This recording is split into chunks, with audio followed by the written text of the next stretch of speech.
월요일 모두 까기 시간입니다. 우리 공화당 조원진 대표 함께합니다. 안녕하십니까 대표님. 많이 추워졌습니다. 예. 자, 오늘 아침 더 추워졌는데요.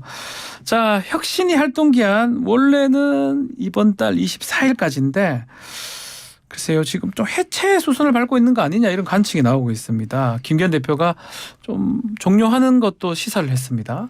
뭐 결국 조기 공관위 공천관리위원회를 띄우겠다는 것은 혁신위의 임무가 끝났다. 네. 이제 혁신위의 안건이든 새로운 모습 공천 관련되는 것은 공관위로 넘기겠다 이런 얘기 아닙니까? 제가 그 모습을 보면서 여야 간에 똑같이 혁신 변화 개혁은 또 국민들의 민심은 다 거부하고 있구나. 국민의힘은 민주당이 안 변하니까 우리도 뭐 굳이 이재명 사당화 뭐 이런 공격하면서 뭐 방탄국회 이런 얘기 하면서 그대로 가는 거 아닙니까? 그런데 그게 총선 이제 4개월 남은 시점에서 결코 그래 못 간다. 결국은 그 공이 혁신과제가 공천관리위원회로 가는데 그렇죠. 공천관리위원장이 누구가 되느냐에 따라서 이 판이 중진 이제 지금까지는 중진 스스로 불출마 혹은 뭐 험지 출마 얘기했는데 뭐 공관위에서 칼을 들겠죠. 이제 중진들에 대한 퇴진이 아니고 그만둬라 이런 형태로 가고 그랬을 때 민주당은 386 운동권에 대한 퇴진, 국민의 퇴진 요구가 엄청나게 나올 거예요. 지지자들도 마찬가지고 그런 변화가 이제 12월 중에 나올 수밖에 없지 않느냐 이렇게 보는 거죠. 결과론적으로 인요한 혁신위는 좀 시간 벌기용이라고 봐야 됩니까? 아니면 뭔가 소기에 성과를 달성했다고 봐야 됩니까? 인요한 혁신위가 여의도 용어를 잘 해석을 못했다. 실질적으로 인요한 혁신위가 뭐 정권을 김기현 대표가 줬다는 것은 혁신위의 정권을 준 거지 전체 뭐 공천의 정권을 준 건 아니잖아요. 용어 받아들이는 감이 다르다. 또 하나는 혁신위가 잘 못 나가는 이유가 중진 퇴진론 그다음에 윤핵관 불출마 험지 출마 이래 가면 돼요. 당대표를 걸고 가는 것은 혁신을 안 하겠다는 거하고 같잖아요. 그런데 그게 누군가가 인요한 혁신위한테 김기현 대표의 얘기를 하는데 명색에 집권 여당의 대표인데 밀려가지고 하겠습니까? 그러니까 혁신위가 나가는 길이 다 막혀버렸어요. 그러면은 당대표의 퇴진 문제는 본인이 알아서 할 문제잖아요. 공천관리위원회 들어오면은 그때 가서 할 문제인데 이 당대표 문제까지를 걸고 들어오면서 혁신위의 인적 쇄신 과제가 다 묻혀버렸다 이래 볼 수 있습니다. 그러니까 옆에서 누가 그런 얘기를 속삭였나. 저는 그게 되게 궁금한 거예요. 그 지금 말씀하신 용어를 말씀하셨습니다. 인요한 혁신의 용어. 어디 용어입니까 그 용어? 여의도 용어 아니면? 그 지식인들 용어. 지식인들 용어입니까? 인요한 혁신위가 뭐 많은 사람들 만났다 하더라도 그러한 인텔리겐자들의 모임에 준해 있잖아요. 그런데 여의도에 와서 놀랬을 거예요. 인요한 혁신위도 놀랬고 인요한 혁신위원장도 놀랬고 한동훈 장관 1년 6개월 동안 한동훈 장관도 엄청나게 놀랬을 거다. 뭐 이런 기득권 세력들이 대한민국에 아직도 존재한다. 그러니까 지금은 윤석열 대통령하고 국민의힘의 기득권 중진들이 싸우겠다는 거잖아요. 특히 윤핵관들이 싸우겠다는 거 아닙니까? 그러니까 윤석열 대통령이 당혹스러워진 거예요. 이건 뭐지? 이런 상황이 지금 이제 공천관리 구성 때까지 가는 거예요. 되게 주시해야 될 시점이다. 결국 그렇게 갈 거냐? 저는 그렇지 않다고 보거든요. 달리 봅니까? 그러니까 혁신위에서 낸 안건들이 뭐 제일 중요한 건 지금 말씀대로 공관위가 만들어졌을 때 공관위가 수용을 해서 공천에 반영을 하느냐 이 부분인데 그렇다면 공관위원장을 누가 하느냐가 가장 어떻게 보면 중요하게 보이겠네요. 공관위원장을 저는 공관위원장 선대위원장은 공동으로 갈 가능성이 높은데 이제 그 시점이잖아요. 공관위는 어쨌든 12월 중에 만들어질 것 같아요. 왜냐하면 혁신위 기간을 당기면은 뭐 공백을 두면 안 되거든요. 그러면 그 혁신위에 뭐 아무튼 혁신 과제들을 던지긴 많이 던졌잖아요. 그게 국민들이 동의를 많이 했어요. 그거를 거부해 버린 거지. 왜냐하면 김기현 대표를 끌고 들어오는 바람에 그게 거부돼 버렸잖아요. 그런데 공관위는 그렇지 않아요.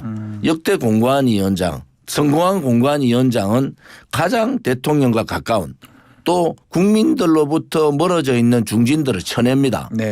그거는 뭐 컷오프 시킨다는 얘기죠. 그렇게 되면은 결국은 컷오프의 느낌이 있는 사람은 미리 나가요. 그래서 이제 뭐 무소속도 나가고 뭐 여러 방향을 하는데 공관위원장이 시기.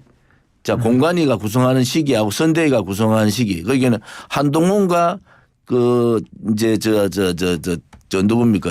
원희룡 예. 두 사람의 활용을 어떻게 할 거냐. 그런 부분을 공관위원장은 어떻게든 손에 피를 묻혀야 되는 그런 자리잖아요. 네. 그것이 성공하느냐 실패하느냐에 따라서 저는 민주당은 뭐 그렇게 386을 퇴출시킬 수 있는 힘이 없다고 봐요. 그런데 국민의힘의 공관위원장이 어떤 스탠스를 가지고 어떤 사람을 배제하고 새로운 사람들을 넣느냐에 따라서 이 판은 완전히 변화할 수 있는 판이 된다 이래 보는 거죠. 인요한 위원장이 요구했잖아요. 공관위원장 해달라고. 근데 막 이런지하에 좀 거절당한 것 같은데 그 요구를 좀 했던 이유도 좀 궁금하고 또 받아들였으면 하는 이런. 인요한 위원장은 예. 그 자기가 공관위원장을 하겠다는 뜻이 아니에요.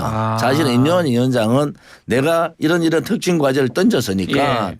공관위에서 이걸 좀 해달라. 지금 뭐 인요한 위원장이 공관위원장 얘기하면 누가 그거를 수용할 수 있습니까? 그렇죠. 인요한 위원장의 혁신위는 이제 그 마무리를 정리할 때지 네. 이것을 공관위로 새로운 공관위로 넘겨야지 정치적인 이슈가 되잖아요. 인요한 위원장, 혁신위원장, 공관위원장은 무슨 이슈가 되겠습니까? 그러니까요. 그래서 그것은 아마 인요한 위원장의 속뜻은 그런 뜻이 아니다. 이렇게 받아들여 달라 이런 뜻으로 봐야 될 것 같습니다. 자, 어떻게 될지 좀 지켜봐야 될 것 같고요. 예산안 처리 법정 시한 결국 넘겼습니다. 자, 민주당 특히 야당에서는 이동관 탄핵안까지 밀어붙이던 상황에서 또 사퇴를 하면서 탄핵 계획은 무산이 됐는데 이건 어떻게 봐야 됩니까? 국민의힘이 이동관 탄핵안 나오니까 철회한다고 예, 하던데 철회 농성했습니다. 내가 국민의힘 저 사람들은 그 대부분의 그 뜻을 잘 모르는구나. 속마음은 이동관이 자진 사퇴하기를 바라고 있었는데 예. 뭐 느닷없이 가가지고 뭐 철회 농성한다 하는데 사퇴해버렸잖아요. 예.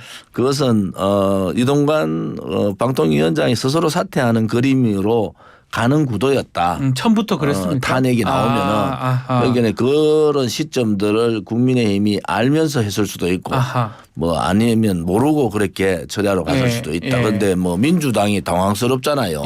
왜냐하면 이동관 탄핵안을 가지고 총선에 계속 오래 먹어야 되는데 이게 사퇴해버리니까 그 안이 이제 없어져 버렸잖아요. 네.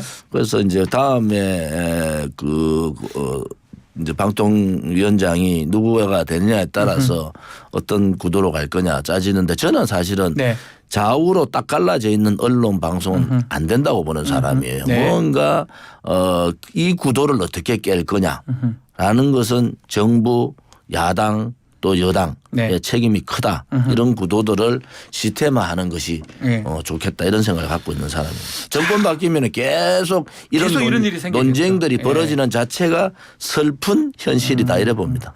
자, 그리고 지금 이제 개각 얘기가 나오고 있습니다. 자, 뭐 지금 대통령실의 비서관 교체가 됐었고 지금 오늘 빠르면 좀 대규모 개각이 될 것 같은데 어떻게 보십니까? 중폭이 아니고 대폭 개각이죠. 물론 총선에 나가겠다는 사람도 개각하지만은 이제 윤석열 정부 2기 총선 이후를 이끌어갈 사람들 이 부분에 대한 개각이 중점이 될 거예요. 총선 이제 끝나고 2기의 개각의 핵심은 국정 방향을 그대로 갈 경우에 혹은 바꿀 경우에 여기에 대비한 개각을 하고 있다. 뭐 개각이 지금 총선 가까이 있으니까 모든 부분이 총선에 맞물려 있잖아요. 그러면 장관 중에서 출마하겠다는 사람들은 대부분 다 개각 대상에 들어가는데 그래도 장관 이름이라는 게 뭐 윤석열 대통령의 지지도와 다르게 국민들한테는 많은 어필이 될 거다. 그래서 이제 개각 내용들도 좀 더 우리가 눈여겨볼 수 있는 것은 전문가 쪽으로 많이 변화하고 있잖아요. 그러면 이제 좀 더 2기가 좀 더 개혁 과제를 실천할 수 있는 그런 전문가 당은 새로운 윤핵관 1기 윤핵관과 2기 윤핵관이 당도 바뀌게 돼 있다. 네. 그러면 그런 구조들이 어떻게 조화롭게 갈 수 있느냐 그런 부분을 볼 수 있습니다. 이번에 엑스포 실패, 유치 실패도 이번 개각하고 영향이 있을까요? 저는 뭐 엑스포를 가자고 얘기했던 참모들이 또 지자체장 뭐 주변 사람들의 네. 반성이 필요하다. 반성해야 된다. 엄청 네. 반성을 해야 된다. 물론 대통령이 본인의 잘못이라고 자기 잘못이라고 얘기했지만은 참모들은 그렇지 않아요. 참모들은 대통령이 잘못이라고 했지만 참모는 자기 스스로가 진퇴에 대한 부분들을 논해야 된다. 예. 앞으로도 국제 회의나 어떤 그러한 우리가 신경을 써서 할 경우에는 좀 더 면밀한 정보가 필요하고 분석이 필요하다 이래 봅니다. 그러면 이번에 실제로 엑스포 유치 가능성이 크다고 보고 또 있다고 보고 이렇게 추진을 한 겁니까? 분석을 대표님 잘못한 거죠. 분석 자체를 잘못했다. 지난번에 예. 그 강서구청장 보궐선거하고 같은 맥이라 같은 보시면 맥락입니까? 누군가가 예. 자꾸 대통령 기에다가 예. 자꾸 이런저런 잘못된 정보를 흘리고 있다. 그것을 돌이켜 안으로 저는 이제 대강 보이는데 네. 안으로 들어가 보면 다 자기 이익하고 관련이 있는 거예요. 예. 그래서 이런 부분들을 잘 걸러낼 수 있는 정책 기능 또 정보 분석 기능들이 2기 대통령 윤석열 정부의 내각에는 좀 필요하다. 대통령실도 마찬가지고요. 자, 그리고 눈에 띄는 것 중에 하나가 한동훈 법무부 장관이거든요. 자, 공직자 사퇴 시한이 1월 11일인데 총선 출마하려면 또 연말에는 또 이번에 개각엔 포함 안 될 거다 이런 얘기도 있고요. 이거 어떻게 보십니까? 언제쯤 개각될 이번에 사퇴 개각에 포함되면은 예. 한동훈 장관한테 좀 더 시간적 여유가 있는데 홍보적인 문제나 총선 구도로 봐서는 그렇게 도움이 안 될 거예요. 예. 그래서 12월 말까지는 할 거다. 왜냐하면 신년이라는 우리 국민들의 느낌이 있잖아요. 네. 한동훈 장관이 본인도 새로운 정치의 길로 가면은 2024년 새로운 길로 이제 발을 내딛는다. 네. 이런 의미가 있기 때문에 12월 말까지는 뭐 1월 11일까지는 안 기다릴 거다 이런 네. 생각을 합니다. 그때는 교체가 되고 총선 출마할 거다 이렇게 보시는 거군요. 총선 출마하고 저는 뭐 선대 공동위원장 뭐 당연히 그래 나갈 수밖에 없지 않겠습니까? 선대위원장이나 뭐 그런 위원장 지금 뭐 것이다? 국민의힘이 내세울 수 있는 게 원희룡, 한동훈 두 사람 빼고 있는 가요? 아하. 저는 거의 없다고 봐요. 역할을 무조건 해야 된다 이렇게 보시는 두 사람 거군요. 다 분할해서 나눠서 역할들을 할 거다 이래 보는 거죠. 자, 민주당으로 좀 넘어가 보면 민주당은 최근에 그 재판들이 좀 눈에 띕니다. 항운하 의원 재판도 있었고요. 김용 전 부원장 재판 1심에서 지금 유죄를 지금 받은 상황인데 이른바 사법 리스크가 좀 더 커졌다고 봐야 됩니까? 윤 대통령이 들어와서 네. 문재인 전 정권에 대해서 사실은 적극적인 공세를 안 했어요. 그런데 네. 이게 이번 항운하 의원 울산시장 문제로 실형을 받은 상황이 나왔잖아요. 네. 이런 문제를 보면은 이제 본격적인 전 정권에 대한 차별화 공세를 쪼은다. 이것은 이 재판 자체가 그냥 몇 사람의 뭐 부정 문제 이런 게 아니고 네. 선거라는 대의민주주의의 근간을 흔들었기 때문에 이제는 본격적인 윤석열 정권과 문재인 정권의 다툼이 있다 이래 봅니다. 문재인 대표 간의 다툼이 있을 것이다 앞으로. 자, 그래서 이재명 대표 거치도 얘기도 나오고 또 사법 리스크 이런 상황에서 총선 치를 수 있는 얘기 나오는데 이낙연 전 대표가 그런 주장들을 좀 하고 있습니다. 김용에 대한 그 이제 법정 5년 구속 네. 사항들은 대장동의 판도라가 열렸다 이렇게 보는 거고요. 네. 결국은 이 쌍특검 얘기가 자꾸 나오는데 네. 민주당이 쌍특검을 요구하는 것은 특검 안 하겠다는 얘기예요.